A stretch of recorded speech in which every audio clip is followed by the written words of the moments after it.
Now let's test out a 4-in-1 utility knife I found online. Let's see if it's able to do all it says it can. All right guys, today we're going to test out this Nico 4-in-1 utility knife. Now I'm a fan of the utility knives because I like to be able to swap the blades out and not have to go back and worry about sharpening something. Let me show you why. So this pops out here. We've got just a regular utility knife blade that you can swap out. Let's see if we can do something with that. It comes out really nicely. Sometimes you got to fight these things because they don't fit in there very well. That goes in and locks in. There we go, nice positive stop.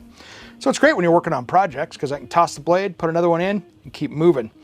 Now this has a nice positive locking piece on it right here where that locks in, makes it nice and tight. When I want to fold it up, you just push that in. Good safety there, I like that. Now this also does have a wire stripper right here we'll test out in a minute. Not a real big fan of these because they really rarely work the way I want them to. We'll see how it does. Now on the back side they have a knife blade storage right here. And wow, there's blades even in there. That's kind of cool that they come with it.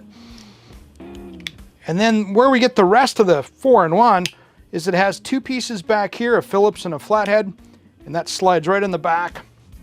And then you can use that as a screwdriver. We'll see how handy that is.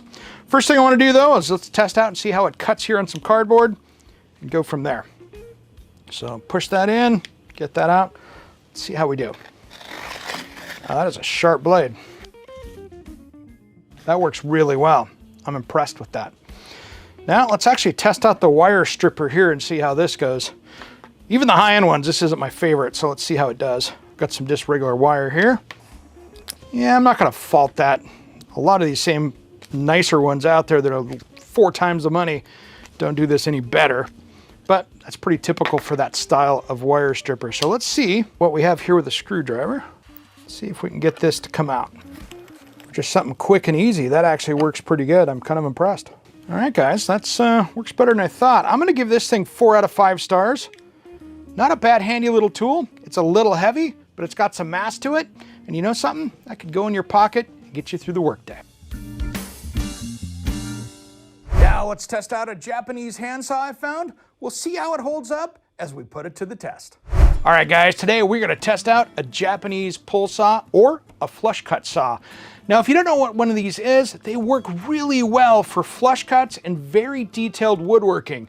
So let's test it out and see how it works. Now, one little tip that I have for these is make sure that you get the right size and read the right size.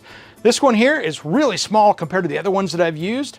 Let's test it out and see how it does. I don't have to have something big for this project.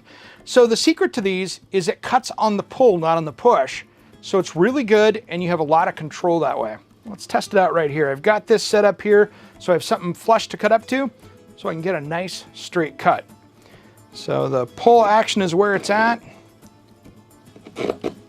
Now I'm cutting on hard rock maple because this is designed to be something for hardwoods, and that is a really hard hardwood. So let's see how this does. So far so good. The other thing that's nice about these is the teeth are pointed straight down, so that's why they're a flush cut. Is if they were splayed to the outside, I'd be cutting the side of my square right now and ruining the saw. But this is great for cutting up against a flush, like if you were working on a drawer box and doing some kind of thing like that. It's really good for cutting off pegs and stuff like that. It's working pretty good. This is hard rock maple, so it is a very, very hard wood. All right, let's see how this thing's doing. Clamp out of the way. Well, it's a pretty clean cut. You know, this isn't a bad saw. It's a little dull compared to others, but I'm gonna give it 4 out of 5 stars. This is something you should have if you're doing woodworking. It's nice, but you get what you pay for.